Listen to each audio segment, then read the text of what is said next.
Hello, everybody. This is Ahmed here, and welcome to an episode of, I think, the first episode of a non-Canadian gamer.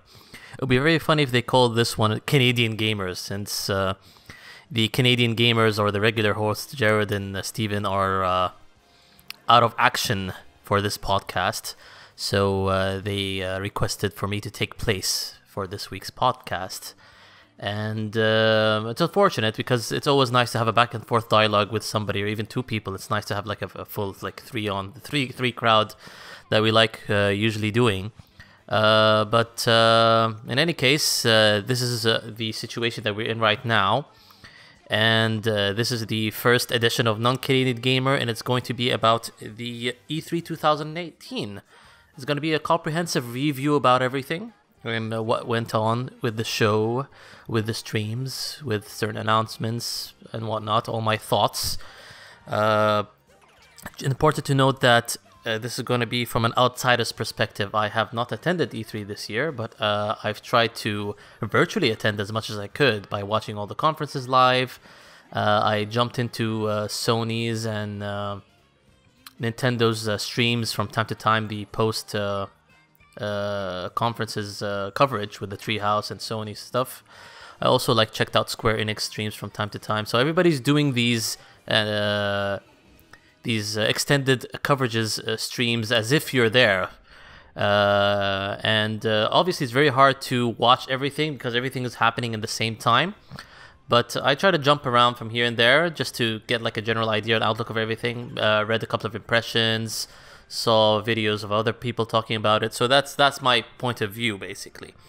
It's not going to be the perfect point of view for somebody who has attended, but at the same time, it still offers a more comprehensive, even with the post coverage, because I'm sure the people who attended, is very hard for them to cover everything. They are going to be having certain appointments with certain developers and whatnot, but at the same time, they do have more extended or hands-on coverages with certain games and developers and whatnot. So this one-on-one conversation with especially YouTubers, which are now the media, the attracted audience of E3 2018, in addition to the mainstream media that we know of. It's not just those. And obviously gamers, that's the other people. They opened the show full over for gamers, so these people are going lining up, playing their favorite games. It's kind of cool, actually. So, how am I going to structure this? It's important to note that I'm not going to be grading conferences. It's a bit different than usual because this year I felt it's a toss-up. And again, it's sometimes not about the conferences, it's more about the post-show in which the developer or publisher showcases their games via streams or impressions or whatever you see fit. There is even some people I'm going to be talking about that did not have necessarily the traditional conference, but they had a really excellent showing in E3. So yeah, I'm not going to be grading them, but I'm going to be pointing out the notable ones that were lackluster or worse than usual. And essentially, like I said, it's a toss-up, and each company that had a conference had a positive and had a negative.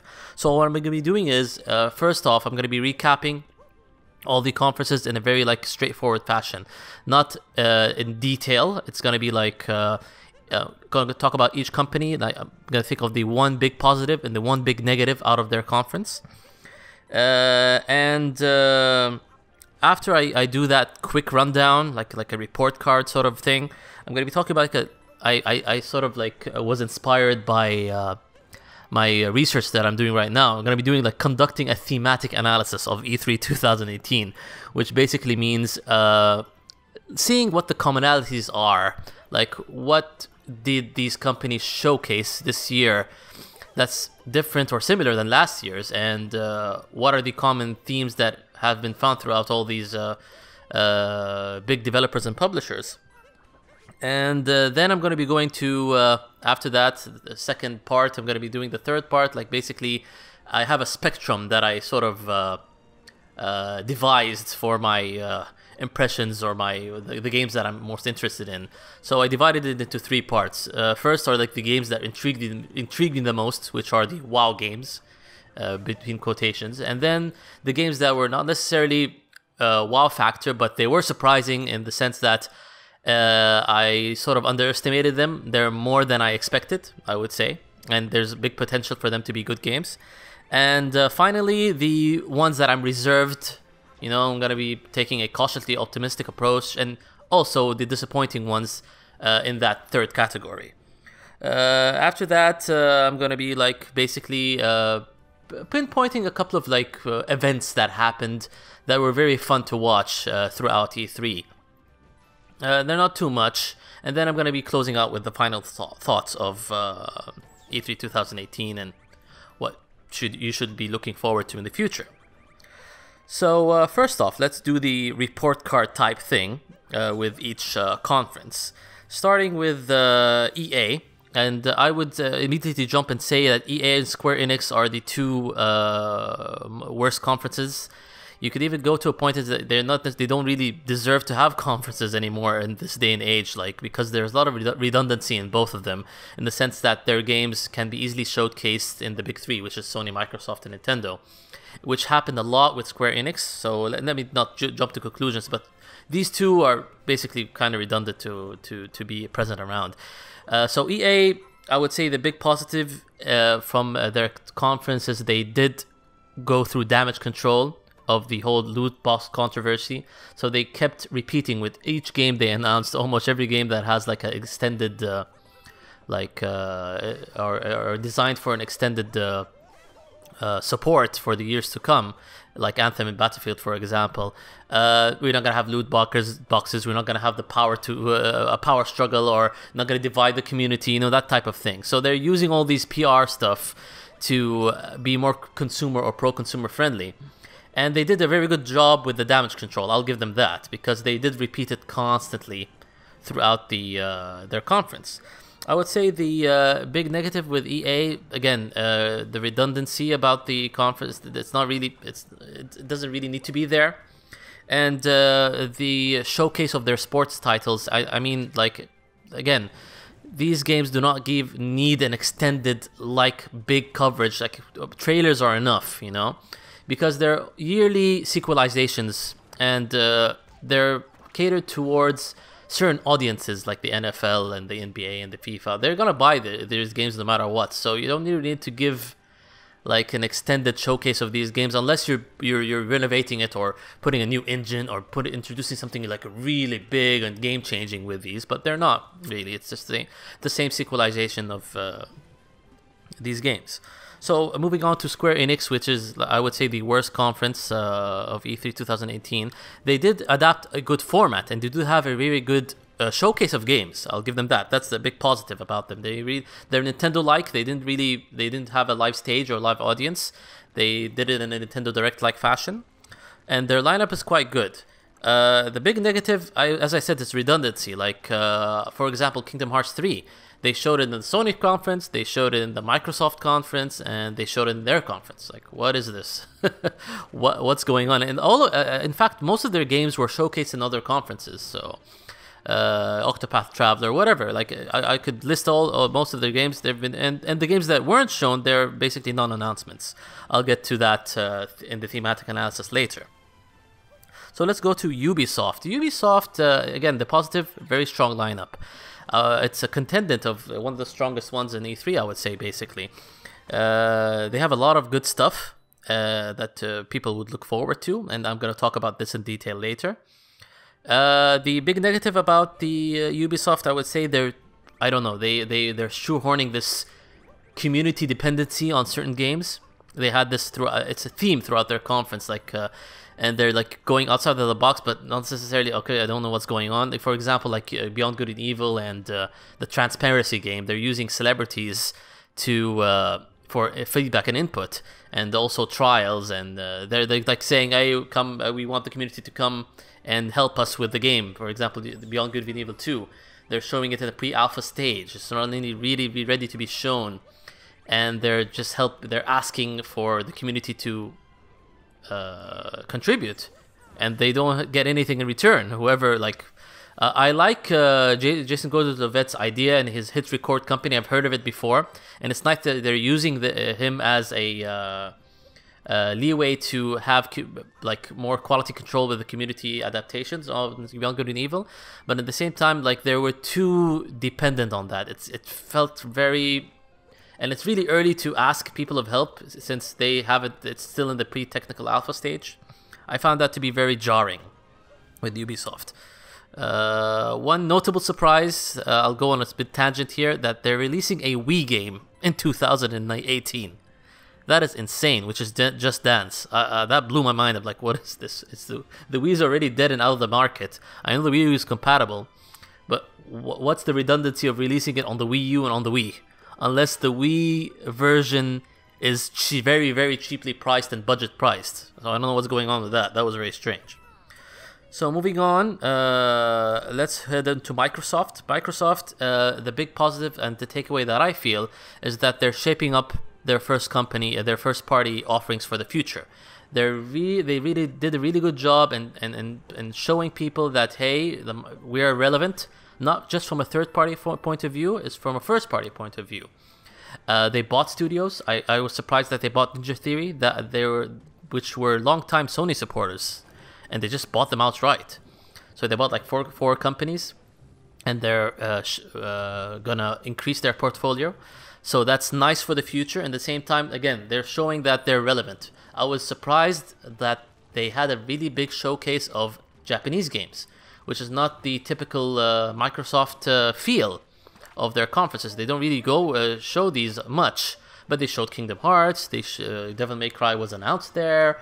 Tales of Vesperia had a spot. I was like, what the hell? Tales of Vesperia is a niche JRPG. I know the original version was a 360 exclusive, but at the same time, like, and Jump Force was announced in there as well. Like, all these Japanese-centric games had a very nice floor in Microsoft's conference. So it's even though they don't necessarily have a lot of like exclusives per se, they're still showcasing relevancy in the sense that these companies are not abandoning them. Like Square Enix, we want you to release your games in our system. Hey, Namco, release your Japanese games in our systems. Like they're wooing all these companies so that they tell them obviously that you're going to be having the best experience on Xbox One X because it's the most powerful console currently. So that's a big positive, the relevance that Microsoft touted. The negative, I would say, is all of these is going to be having a long payoff. Like you won't see a lot of all what they announced until late 2019 and even 2020, early 2020. Like it's going to take a long time for Ninja Theory to make their game and all these other companies they bought to make their games as well. Again, the one negative I didn't like is the confusing terminology. They did this last year with the whole exclusive, and they're doing this again. They were better this year, but again they're very confusing. Like they said 15 with titles with exclusivity, and they didn't really say whether or not these are permanent exclusives for the Microsoft or they're like temporary launch exclusives which are going to be released in other consoles. They kept it vague for a reason because, again, they don't have a lot of true exclusives for their system. And it's not going to happen until 2019, 2020. They delayed Crackdown, and they had a lot of non-announcements like Battletoads. I'll talk about that in thematic analysis later. So I found that to be their biggest negative, like it's the terminology and the long wait until you get the true exclusives for the console. So moving on to Sony's conference, the big positive is they have an excellent first party showing. It was absolutely whatever they showed was intriguing, and there's a big potential for these games to be very big heavy hitters. I'm going to be talking about a couple of the details later. The big negative is the obnoxious structure and the poor choice in third-party showings.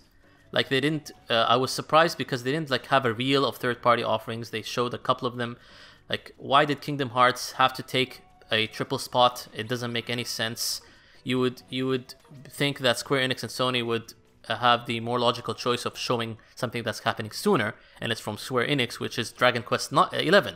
That should have taken the spot for in Sony's third-party showcase, not Kingdom Hearts 3, which was shown 3 times. I know the game is awesome and I'm looking forward to it, but it's just like 3 times. It doesn't make any sense. And the game is releasing in early 2019. So why didn't they go with Dragon Quest? Like, this is an exclusive. It's a true exclusive that's not appearing on Microsoft's console. So what the hell's going on there?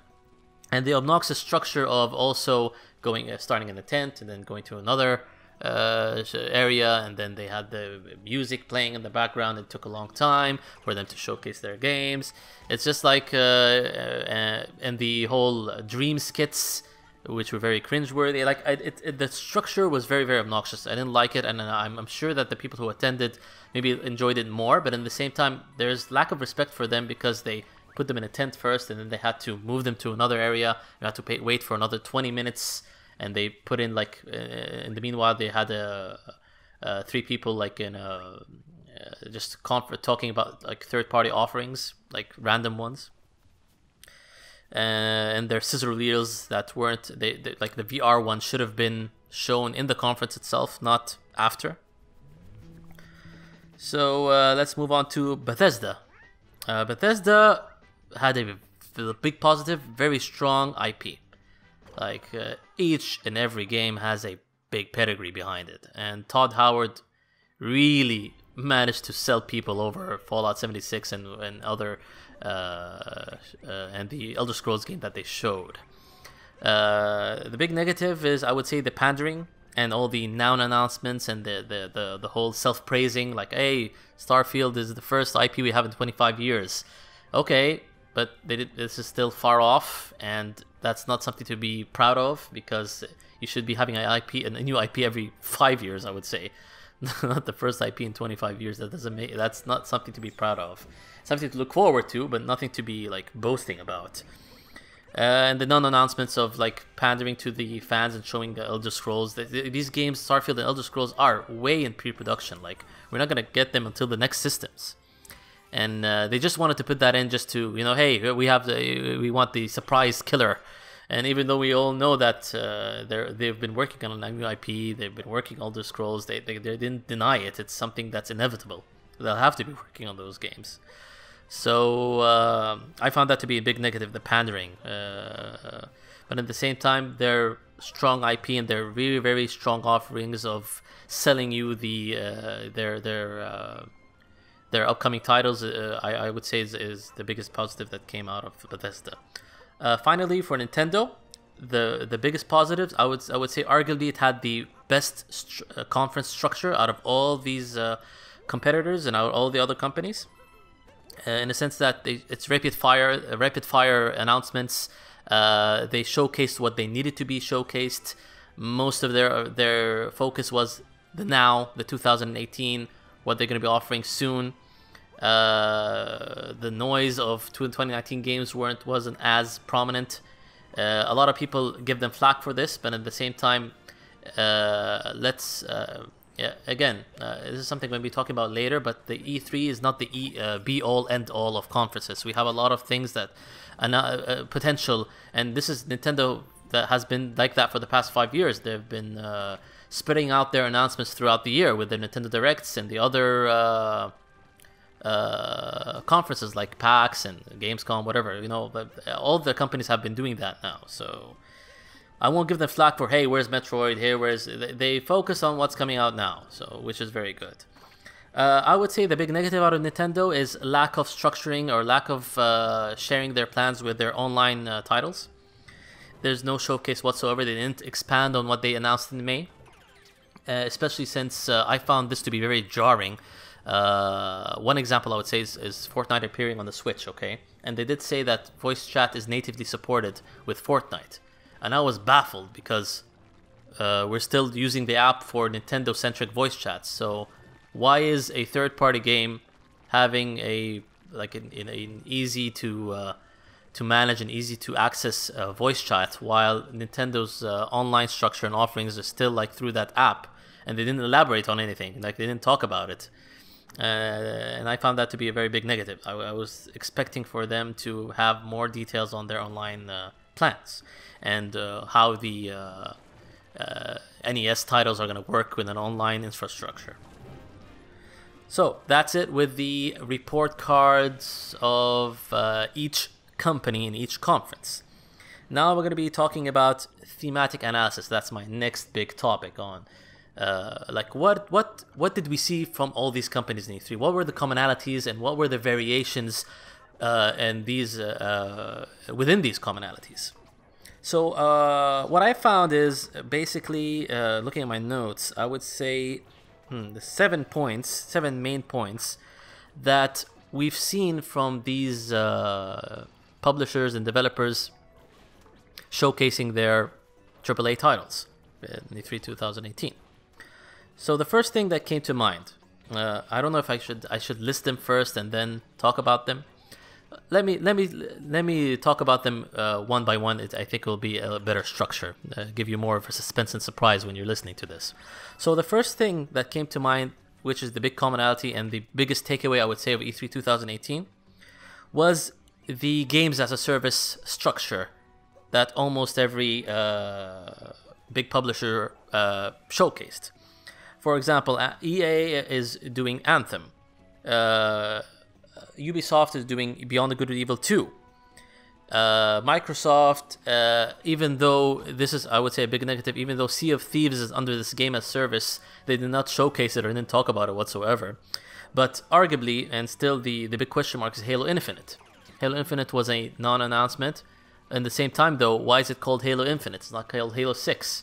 So there is big talk that Halo Infinite is going to be following this games as service structure, that an installment that, in the sense that it basically will liken it to Destiny 2. Everybody's doing that now. They're likening this to Destiny 2 and Destiny, since these are the first games that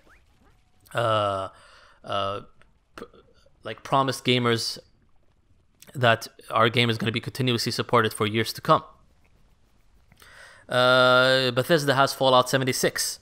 So all these titles promise that we're going to have an online, integrated, interconnected world that's going to be continuously supported throughout the years. We're going to be updating it and giving you more stuff and more things to do.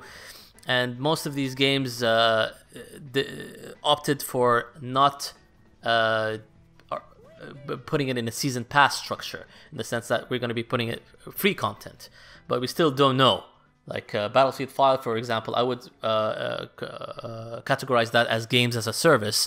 But they did say we don't want to divide the community. We're going to be supporting our game for years to come. But it's going to be all free content.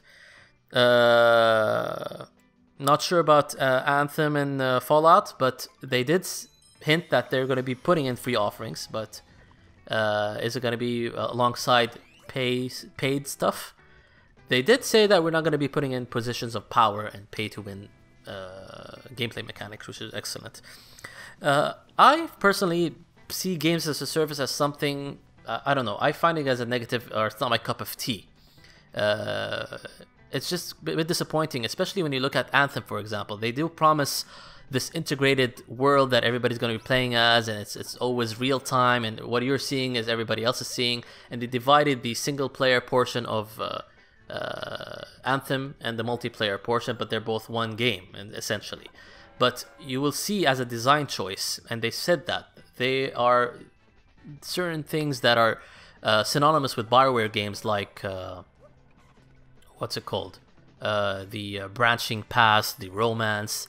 They've sort of eliminated that in favor of streamlining the single player experience and making it paired up with the multiplayer. So the multiplayer portion, I would say, is eating over the traditional single-player stuff that BioWare regularly offers. So there is a give and take on design, and I would say the other games also will have that aspect. Not everything is going to be as a single-player game. They have to think outside of the box, especially Fallout. Like, you look at that, and also it doesn't seem like it'll be played like a traditional Fallout, since it's multiplayer centric. They did say, well, yeah, they have this pandering thing. Oh, well, you'll have a single player thing. It's gonna be harder, but you could play it solo if you want. It's not gonna be the same experience, and it's basically it's gonna be dumbed down. Unless you play it multiplayer, you're not gonna get the full experience of the game. So personally, I still not sure where I stand, but I'm not really looking forward to it because again, not my cup of tea, and I'm a gamer that plays the here and the now. Like I play this game now, and if there's like DLC expansions, okay, I could fire it up later. But something that's interconnected, integrated, multiplayer-centric co-op, and it's taking away from the single-player aspect, I really don't find this to be something good in the long run. It might pose a lot of problems, especially since some companies are still opting for both free and paid content for that integrated world. And again, once these games are over, it's over. And if you don't, again, if you jump ship early, you might find a very dumbed down experience. But if you jump in like years later, you might find the game to be amazing, but everybody else that have been early adopters are way ahead of you. So it's very difficult to gauge. And again, I'm not the type of gamer that will play games for years to come unless it's something like addicting or multiplayer centric, like versus like play or and whatnot. I'm more like a here the now. I want to relax, I want to play, I don't want to like schedule stuff. So a lot of gamers who are in my camp will also feel the same way with games as a service. So second of all is this is also a very surprising theme that I've found, is each company essentially has its mobile game. Again, like taking a page from Nintendo, going to the Super Mario Run route and releasing a mobile game. Like all these companies now are showcasing their mobile titles. Some did it well, and some did not do it well. I would say Command & Conquer was the worst way to showcase a mobile title, because it's a dead franchise that has been revived in mobile form, and a lot of people do not like that. The big backlash, even though the game seems like it's well designed, but it's still free to play. It's going to have these aspects that hardcore fans have been waiting for so long time, and the RTS genre is still relevant. They're still releasing XCOM. We had Mario and Rabbids. So there are people who are still releasing RTS games and strategy games, the top-down strategy games. Like, why aren't EA doing the same? Like, okay, they can have the mobile experience, but hey, why don't you release something like for Steam, like a new Command & Conquer, a new Red Alert? Doesn't make sense. Like for Microsoft, on the other hand, they did a really good job, because even though the structure was weird, like they showed the Gears mobile game first, but I like that they're expanding on Gears. That was a very cool thing. Like, it's not just Gears for mobile, it's not just a new Gears RTS game, we're releasing the new Gears 5. So that was a very, very cool idea. They should have been flipped, like they should have shown Gears 5 first, and then show the RTS, and then show the mobile. But they did it in a very good way. I like that they're not like centralizing it around like one game and one announcement and that's it.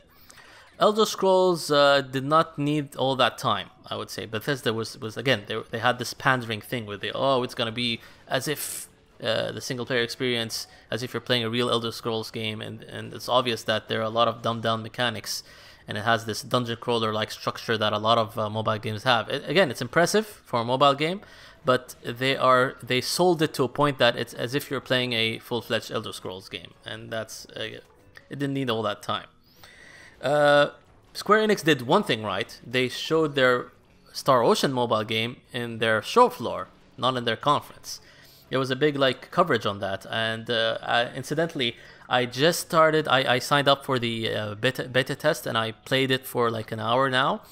I liked it. It's very, very, even though it has this free-to-play mechanic, it was very enjoyable because it has a lot of essence in the battle system from the Star Ocean franchise. I would say it's something like relaxing to play. I didn't expect them all to release it in English anyway. It's very popular in Japan, by the way. Extremely popular. Maybe it's the most popular Star Ocean game in Japan right now from all the titles previously. And hopefully that opens the door for a true sequel or like a re-release or remaster of Star Ocean: The Second Story. Hopefully we get these stuff from Tri-Ace.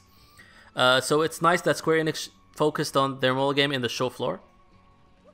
What the surprising absent here with the thematic mobile stuff is Mario Kart. I was fully expecting that Nintendo would showcase that, like in their direct, like talk about the new Mario Kart for mobile. But they didn't. They chose to opt to ignore it, even though all the other companies were doing the same. So, okay, let's go to the third theme that I found is the non-announcements. And you guys know, I've hinted on this before when I was talking about the conferences. Elder Scrolls, Starfield, the Respawn Star Wars title, the Platinum game for Square Enix, the new Remedy game from Control. It's called Control. Halo Infinite, Battletoads. I popped for Battletoads, but that was a non-announcement. Like, what the hell? Like, hey, we're working on Battletoads. It didn't show anything. And I would categorize Death Stranding as under that category. I'll talk about more in detail later. I'm sure a lot of Kojima fans will give me backlash and be surprised by my impressions, but that was a non-announcement to me, and I'll talk about it in detail when I'm talking about my surprising and reserved moments of E3. So yeah, we have this theme of people jumping into their the companies showing all their hands early. Especially Bethesda did it a lot this year, and that theme incidentally ties into the narrative of the tale between two worlds. Basically, people being reserved, the companies being reserved and not showing enough, and companies showing a bit too much. I put in the 2019 syndrome as the title of this theme. And it's this struggle between, like, if you look at the AAA announcements from all these six major companies, half of the titles were 2018 bound and had early 2019 set dates. The other half of the games, they don't have. They either have 2019 dates or to be discussed. Like, we don't know. So half of your showcase was things that are here in the now, basically. And that, again, this is something that has been carried over from last year. It's something that people have been complaining about constantly. Like, okay, we're working on this game, but you didn't show anything about it. Okay, what's the use of announcing it?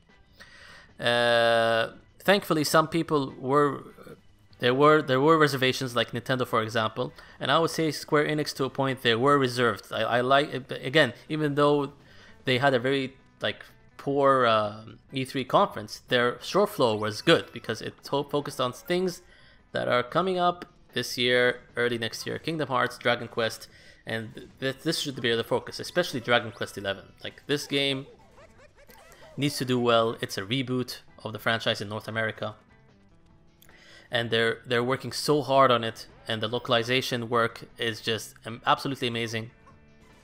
So they should showcase this game more. And when I'm looking at pictures and videos of Square Enix's show floor, I was impressed by Dragon Quest, especially because they did have a nice showcase for it, and they did offer free shirts for people to come and just try their game. So it's pretty cool. It's alongside Kingdom Hearts 3. People are obviously way more excited for that than Dragon Quest. But let's hope Dragon Quest does well. I'm hoping that it does like Persona 5 numbers. But again, it remains to be seen. So yeah, it's just that this tale of people being reserved. I think I'm more leaning toward having these being reserved more than showing your hand. But at the same time, E3 is always known for the surprise announcements. And surprising takes on oh wow, I didn't expect that to be announced now, and they should keep that tradition, but not to a huge extent, to a huge degree, in the sense that this game is still not going to be 2-3 light years away, like Elder Scrolls, like Starfield, and like Final Fantasy VII Remake. That was an amazing announcement looking back at it, but in retrospect, I wish they didn't announce that game. I wish they just kept it under wraps until maybe this year, because we don't know nothing about it. They say that hey, we're developing it alongside Kingdom Hearts 3, and it's not in pre-production, it's actually in development, but we haven't seen anything for it. So people were looking forward for a surprise thing at Sony's. That's why I think maybe it would have been more logical for them to showcase it this year rather than like a couple of years ago. So that's the fourth theme, and then this is not really a theme, or maybe it is. I would say the pacing. Some people had really good pacing, like Microsoft, like Nintendo. Some people had the cringe moments. That's the theme of E3. Yeah, the EA, Bethesda. They were very cringy, especially and Sony as well, like the cringy awkwardness with their showcase and their E3. I don't like that when they used music and they had like music, it either took too much time from the game announcement. Like Sony, maybe for example, they should have simultaneously had these people play the music while the trailer was being revealed, not play the music for like 4 or 5 minutes and then show the trailer for another 5 minutes. It was a lot of like wasted time there. I would say the only people who did music well was Ubisoft when they had Grant Kirkhope play Donkey Kong theme for the Rayman and Rabbids, the Mario and Rabbids expansion. Now that was really good. They got the guy who composed for Donkey Kong, composing or directing a band in while the trailer's being played. That's how you should do it. So the next theme is I like this one, the sudden releases.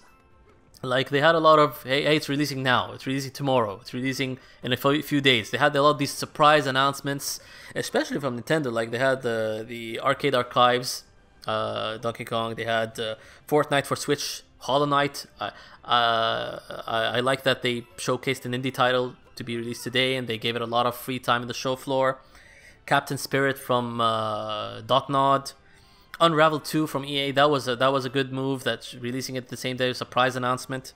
The Octopath demo, that was nice. I like that. Like they should do more of these like sudden E3 announcements and stuff for fans who are following E3.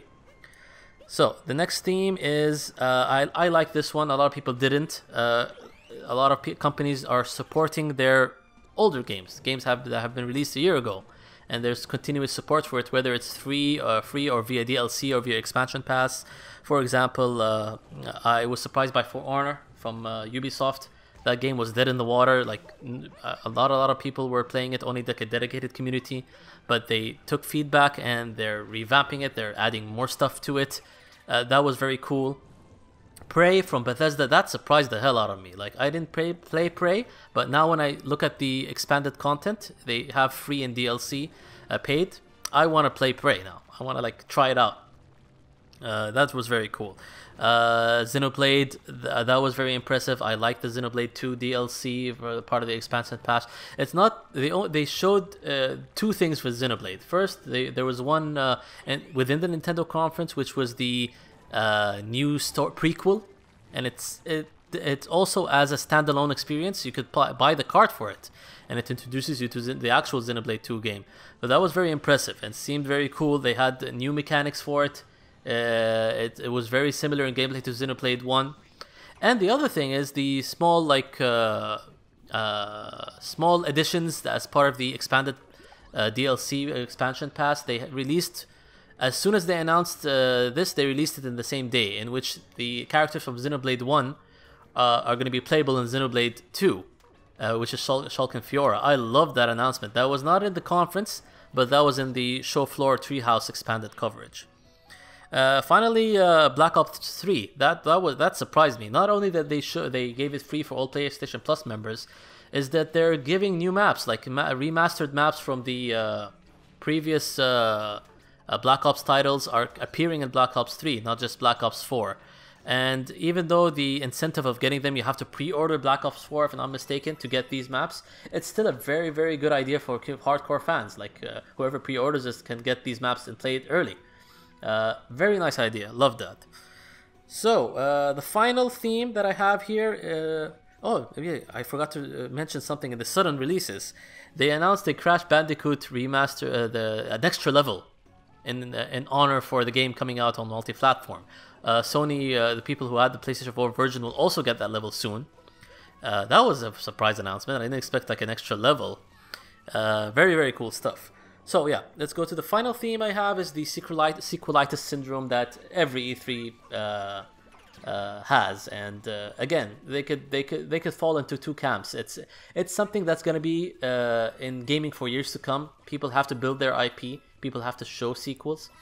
Again, I have no problem with it, especially sequels that I didn't expect, like Devil May Cry 5. That was an amazing thing to show. But there are people like, again, these yearly installments. I don't know, Assassin's Creed is going back to the... they took a rest and now they're releasing Odyssey soon after the one they released last year. I don't know what's gonna happen with that, but again, this can go either way. It's very subjective. People love their sequels, they love their IP, so it's something that's gonna be here in gaming for years and decades to come. Not every we can't necessarily get a new IP every year, you know. So that's it with my themes. Basically, I think there were 9. I said 7 before, and now there are 9 themes.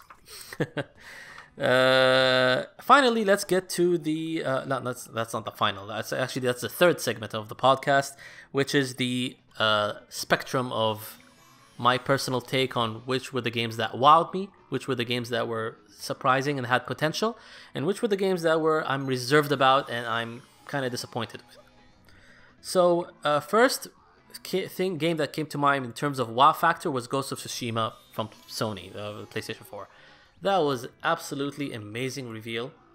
It felt very organic. The gameplay felt real. It didn't feel like it was something staged. It seemed like as if you were controlling it. I had the feeling like as if I was playing a mixture of Onimusha and Bushido Blade in one game with a very artistic take on it.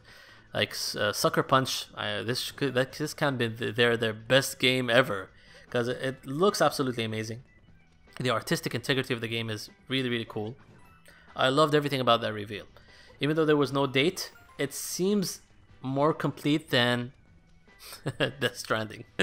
Yeah, I'm gonna keep bashing Death Stranding. This is also a theme that you see in this podcast. So that's the first game that wow, that was really cool. Next game, Smash Bros. Ultimate. Again, that was an amazing showcase of that game. Nintendo did everything that they needed to do. Again, there's this discussion that's going on. Is it a port? Is it a new game? Basically, I don't know why people are having this argument because we've seen fighters which have done this before. This ultimate, complete, all-in-one package. Everybody's coming back. Like Mortal Kombat Trilogy is the first that comes to mind. Like they've done the same thing. They've reused assets and remastered assets with alongside like new things and surprise the characters like a 1 or 2, and they put all the cast into one game. Same thing with Ultra Street Fighter 4. They did the same thing. Like it's the same engine, but they've updated the assets. They've put all the characters that they wanted to put alongside some like 2 or 3 new surprise ones. So Smash is doing the same thing. Basically, they've taken that route of, hey, we're gonna reuse the engine of Smash 4. Even though they're claiming that it's built from the ground up. I don't think it is.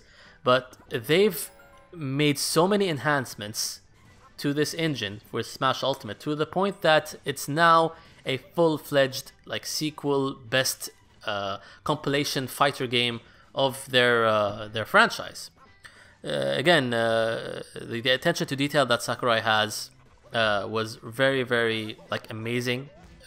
Especially like I don't want to. If I keep talking about Smash, I'm gonna be here forever. But there is a lot of attention to detail. I would summarize it in the sense that it is trying to garner or gain the trust of the competitive guys who've been playing Melee by speeding up the game and offering more advanced techniques, but catering to the Smash 4 or the casual crowd by putting everything in, like in stages, characters, and the Ridley sudden like surprised Ridley announcement. They're gonna cram everything in one game, and I can't believe it's coming out in December. Again, it's been enhanced to a point that it's no longer like Smash Wii U. It's now a fully fledged sequel compilation game of the likes of Ultra Street Fighter 4 and Mortal Kombat Trilogy. So, next game that impressed me was Resident Evil 2 Remake. The announcement was very cool. Even though it was leaked, again, I did not expect it to be announced or showcased that heavily. A lot of people played it in the show floor, and they liken it to Resident Evil 4 rather than the top-down perspective of Resident Evil 2, which I'm fine with because I love Resident Evil 4. Very nice showcase. Hopefully, and it's nice that we have a set date for that game in early 2019. Next up, Kingdom Hearts 3. Again, there's nothing to be said then. It's again the same aspect that Smash Ultimate is doing. They're just cramming in as much Disney worlds as possible. Stuff from Pixar, stuff from Frozen, stuff from whatever. Ratatouille was there for a bit. Very cool. Pirates of the Caribbean world was very detailed and lush, and it seemed very realistic. And the bombastic action gameplay, I don't know, it really gives Devil May Cry a run for its money. Speaking of Devil May Cry, I would say that's the next game that wowed me. I was not expecting it. they deleted Devil May Cry, the DMC Ninja Theory remake from existence. They are following up with Devil May Cry 4. The gameplay looks really sick. Something that I didn't expect to wow me, Dying Light 2. I did not play the first game, but this one seems like it has an organic feel of open world, like parkour zombie game with more choices you have. I loved how they showcased the amount of choices that, okay, the world can change depending on what you choose. Something that people will be surprised is, as a WoW thing, is Tetris Effect. This was a pre-E3 announcement, but I saw like an interview with the creator of Lumines and the gameplay of Tetris Effect. It seemed like a very relaxing game, and it's the guy is built to make puzzle games that are like very visually and audiovisually entertaining. And integrating his quirks with Tetris is the best of both worlds, I would say. It's a dream crossover puzzle game. I did not expect to love this, but it's for me, it's like in the top of my list, and I might get a VR just because of that game. And finally, I talked about this before, Dragon Quest XI, simply because they've localized it in a very, very excellent fashion. One little detail that I noticed, that the enemies, they all have these small voice clips when you defeat them or when they attack. That's something that's not present in the Japanese Dragon Quest. So I love that for the first time they voiced the enemies, not just the main characters. So that's it with my WoW games. Let's head on to the surprising, better than expected. Oh, I did not expect this game to be good, and there's potential for them to be better. Spider-Man. I did not like the last showcase of Spider-Man because it seems scripted. When they showed it now, it seems very fluid, as if the world, the dynamic world, and they're all going in sync, and there's not a lot of scripted moments or quick time moments as much as the last reveal. Pokemon, the next one is the Pokemon game. What's it called? Let's Go Pikachu, Let's Go Eevee. I wish Steven was here to talk about more detailed impressions on that, but again, he was fearing the it's a side game. Let's put that's the, and there is a Pokemon game that's coming in, the main line hardcore Pokemon game that's coming in later. What I liked about this side game, they're not really, it is like Pokemon for dummies in a sense, but at the same time they've kept the turn-based battles. I thought they would eliminate those entirely. So when I looked at footage with the expanded Nintendo Treehouse and the conference, it seems that they're integrating the best of both worlds. Some stuff from Pokemon Go, and they're keeping like turn-based tactics and choosing your attacks. Obviously streamlining some aspects of the depth of it, but it's still there. Like you still catch Pokemon in the same fashion. You have to weaken them, and then you do the ball comes in. This is where the Pokemon Go experience is adapted. But I like that they're giving bonuses. Like if you throw the ball in a certain way and you catch it like in the perfect fashion, they give you more experience for that.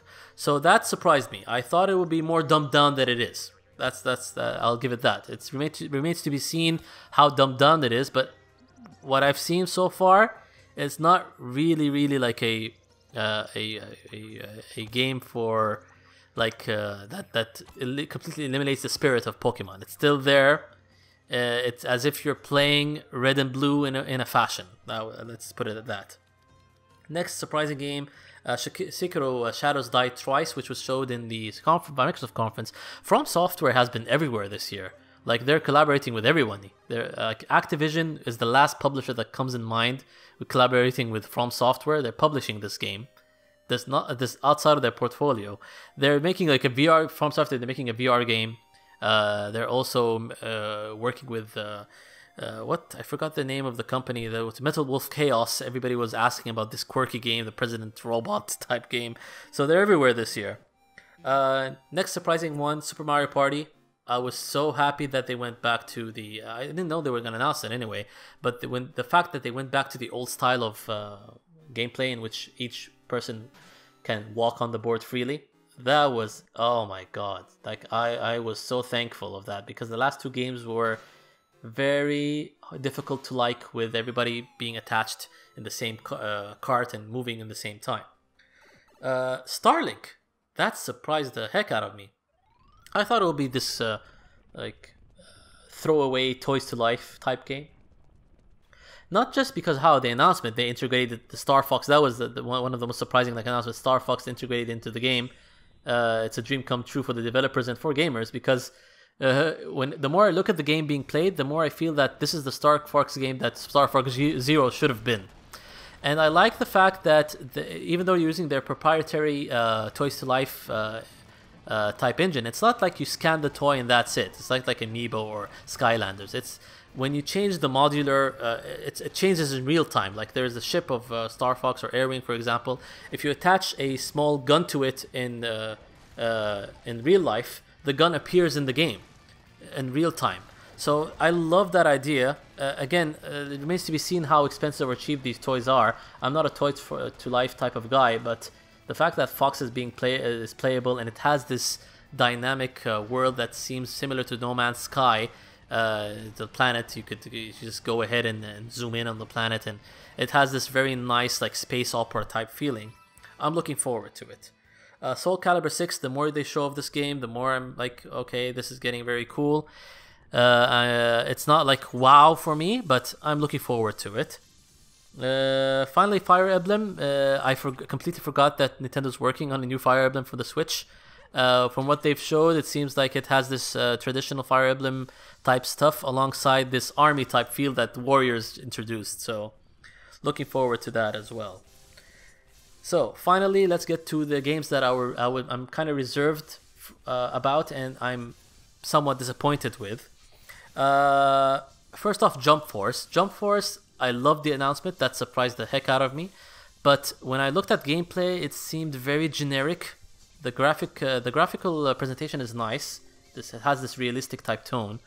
But the gameplay is very generic. It seems like all the Naruto 3D fighter titles that were released, and seems very similar to Dragon Ball, not Fighter Z, the other Dragon Ball Xenoverse. You know, that type of 3D fighter from the back.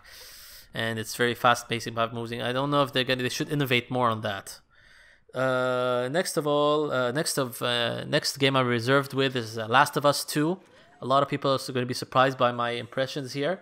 It's just that it seemed very scripted. That's the only thing. It looks absolutely amazing. I love the graphical fidelity of it, but it seemed scripted. I don't know how would this integrate to the actual gameplay of the game. Everything about the demo felt scripted, so that's why I'm like, not really sure about that one. You will see a theme with a lot of my reserved titles there. Most of them are from also games that I've talked about previously when I'm talking about the thematic analysis. One is Fallout 76. Again, as I mentioned before, the whole co-op aspect, I'm still not gelling with that. Same goes for Anthem. Anthem seems like, again, in order for it to pay off, you will be a beta tester as soon as it's released, and the game will get better 2 years, 3 years down the road. Not a lot of people have that time, and not a lot of people are willing to stick it with this game, except for hardcore BioWare fans. But again, they'll stick with it and hate it in the same time. That's what a lot of Destiny people I've noticed have been doing. Like, they stick with it because there's this addicting gameplay mechanics with Destiny, but at the same time, they managed, I don't know, Bungie screwed up the whole PR of Destiny 2 with their ever-changing experience mechanics and pay-to-win mechanics, and they're trying to churn and charge people more, even though they've bought the game and bought the season pass. So that's what I'm afraid that these co-op integrated online dynamic games that will do. So that's why I'm reserved by Anthem and Fallout. Finally, Death Stranding, for me, this is the most disappointed game, the most disappointed game of 2018, disappointing game of 2018, in my opinion. I'll tell you the reason why. Let's give a background first. I appreciate what Kojima's trying to do. Like, when he's the editor of the trailer, he completely edited everything from the ground up, and he is the sole mastermind of this game alongside his developers in Kojima Productions. For the first time, they've shown gameplay, but at the same time, it's a moot point because the gameplay didn't reveal anything. It's just like this guy walking in the overworld, and that's it. He's a delivery guy. You get a couple of stuff, but you don't know how the gameplay is gonna end up to be. And I was expecting, after like years of working on the game, like at least he edits in some gameplay mechanics, but no gameplay mechanics were edited. It's just somebody traversing the world and having a backpack or delivering certain things. I respect the integrity of Kojima. He loves being influenced by international actors and music and whatnot, even though he's centered in Japan. Like when I read the blog post of his mindset when editing the trailer is like, this actress is from France and this actor Mads is from Sweden. He's trying to like, this is from America and this guy's from, like, he's trying to integrate an international feel to the game. It's not just even with the music. He's choosing the background music, and I love the background music. I don't know what the name of the track is, but whatever he chose, again, he said that when he was walking around in France or whatever, and he just happened to stumble upon this album in a music shop. You know, it's amazing how he's influenced by all these things. And it's like the trailer is basically an artistic representation of what Kojima likes. At the same time, though, the payoff is just moot because there's no gameplay. There is no gameplay whatsoever. Even though he revealed gameplay, there's nothing. And I've been following I don't know if you guys know Yonggi. He's a very famous YouTuber. I love his videos and how he talks about how he met Kojima in E3 2018, and Kojima asked him what he thought about the trailer. And again, I agree with Yonggi's sentiments that it's an artistic representation of what you like or the game itself. It's not necessarily a trailer, gameplay trailer per se. And he's like, please tell that to Sony. That's what Kojima's response was. And I got the impression immediately that Sony did not like that trailer. And rightfully so, because again, it's the only one out of their games that they've shown that there is no gameplay whatsoever. Nothing. It's just the same reveal repeated for the fifth or fourth time. The first two times I like the intrigue and the usual playfulness and the jokester Kojima, who likes playing with people. Hey, you could find more when you're just looking at the trailer more. But again, the trailer, and while it's being revealed, they have these vague sentences thrown in the trailer, and a lot of Japanese love doing that, especially at Kingdom Hearts and Final Fantasy. They just throw in these sentences of love and hate, and when death do this, that type of philosophical. I really don't like it when Japanese the games do that, and it gets very, very grating. And he did the same thing. Like every time he shows a segment, and then he puts in a sentence, and it again doesn't make any sense. It will make sense to a lot of hardcore fans who are looking for commonalities, and they're hyper analyzing the trailer. But in the here and now, it's like there's nothing shown. Like all they show is what's previously been shown before. Maybe there are some stealth mechanics, but again, there's nothing to hide behind. It's this open world aspect, Breath of the Wild like, I would say. And these ghosts are like, you should not be detected by them. And this baby who is attached to a electrical socket, which basically flashes the ghost, and basically I think you're being hidden by the ghost through this baby. And again, it's very quirky, but there is little gameplay. I at least show mechanics, at least show a new UI, show something, show some form of how we're going to be playing the game and what's it's about. Is it stealth? Is it open world? Is it adventure? Is it action? Like the game is not categorized yet. You would assume that since Kojima loves stealth games, he would continue with the stealth mantra. But again, he wants to change up things from a gameplay perspective, and he is showcasing the Decima engine, which Guerrilla Games uses for Horizon Zero. So he might have a lot of these aspects. Like you can't necessarily put the game under one genre, but at the same time, there is something close to liken it to. But with Death Stranding, again, that's why it's the most disappointing game for me. I just don't like this. It's getting to a point that when it's grating, I'm disinterested until they show gameplay. That's where you guys get me. And I agree, if Sony doesn't like the trailer, I agree with Sony entirely. And from Young Yi's video, I definitely go check and watch it.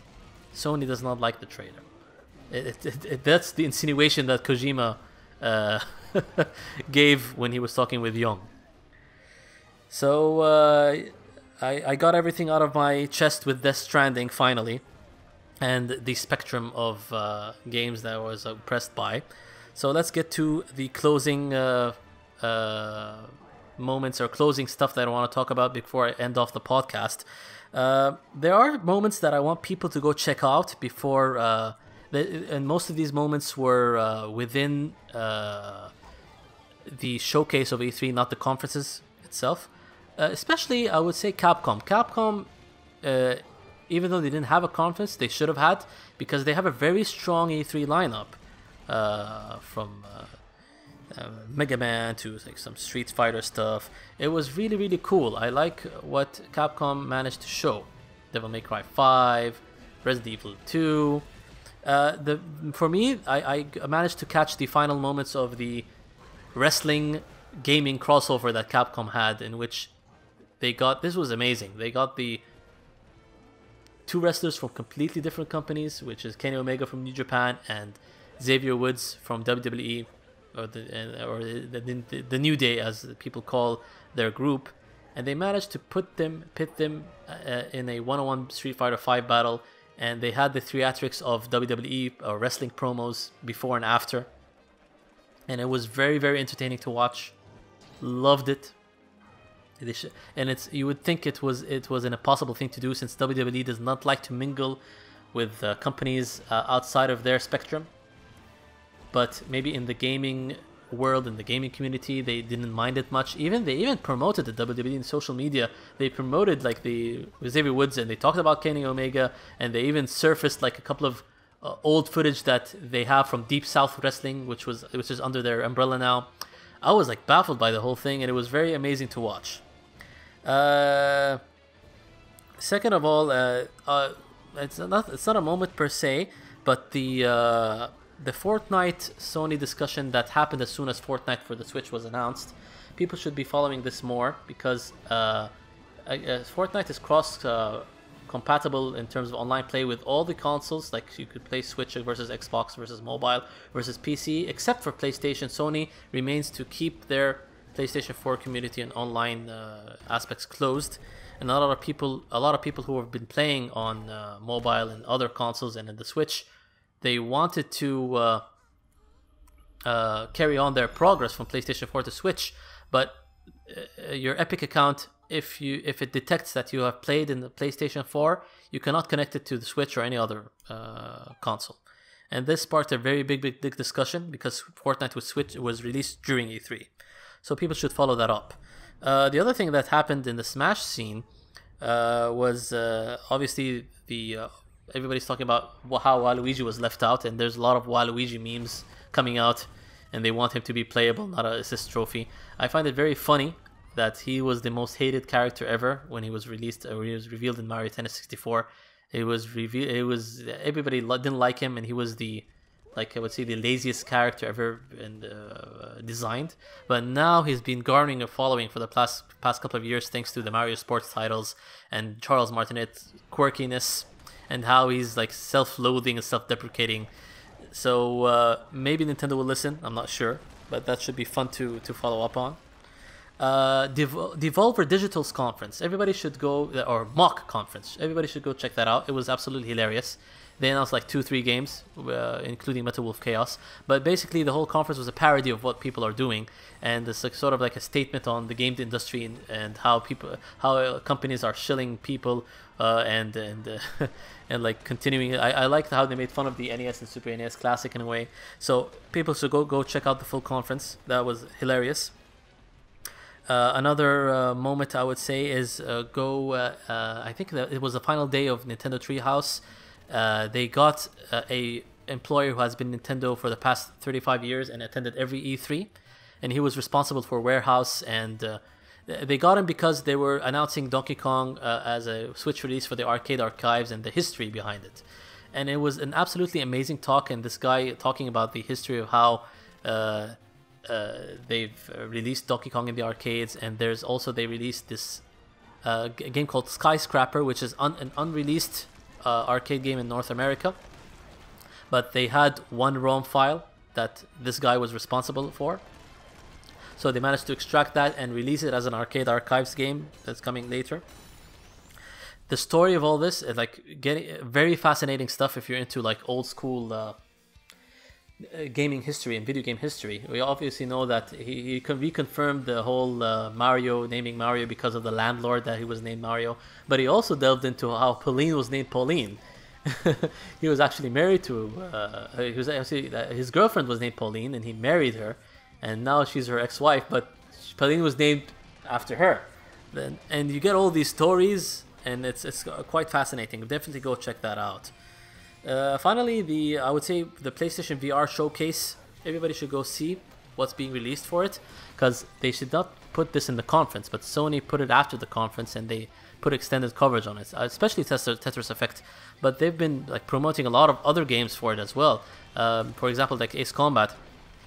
I think it's being released next year. But there are other games, I can't really remember the top of my head what else they announced, but everybody should go check out that showcase. So I guess that's it for the moments, and let's go to head on to our final thoughts of E3 2018. Sorry. So, from we've seen, the common themes that have been presented this year and have been repeated in the previous year is like I said, the dichotomy of revealing everything or being reserved.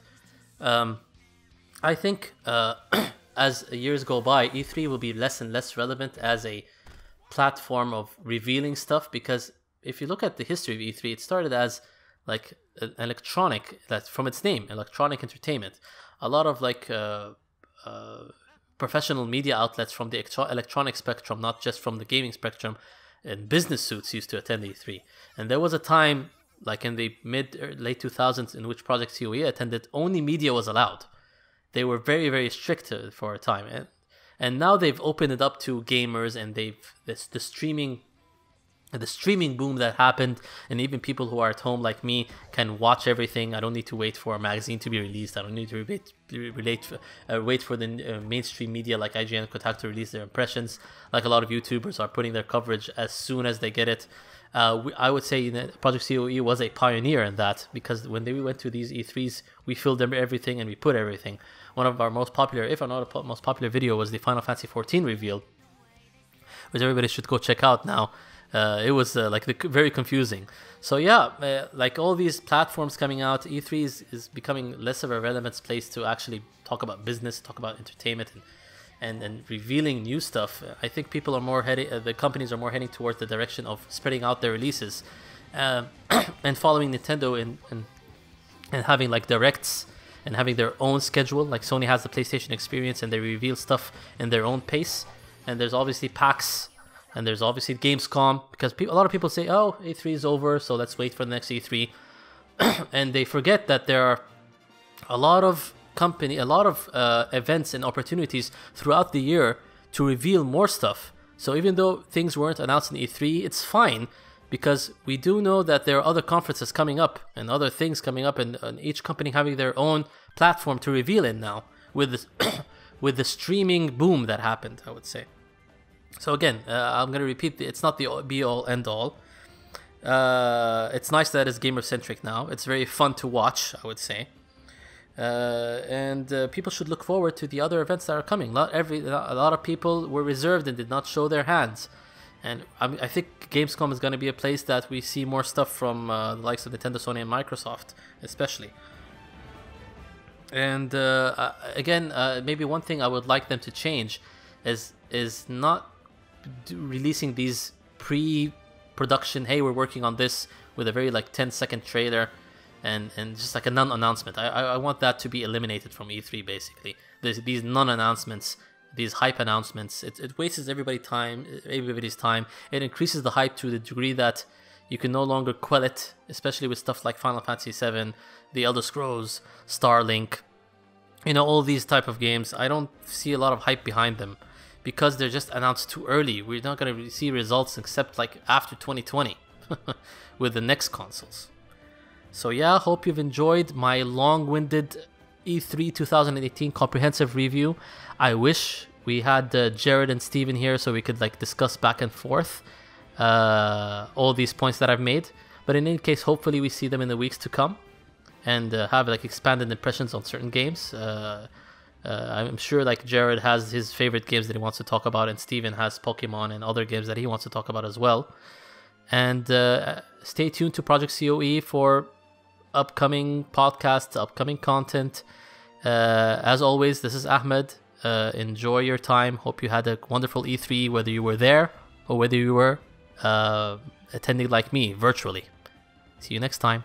Bye.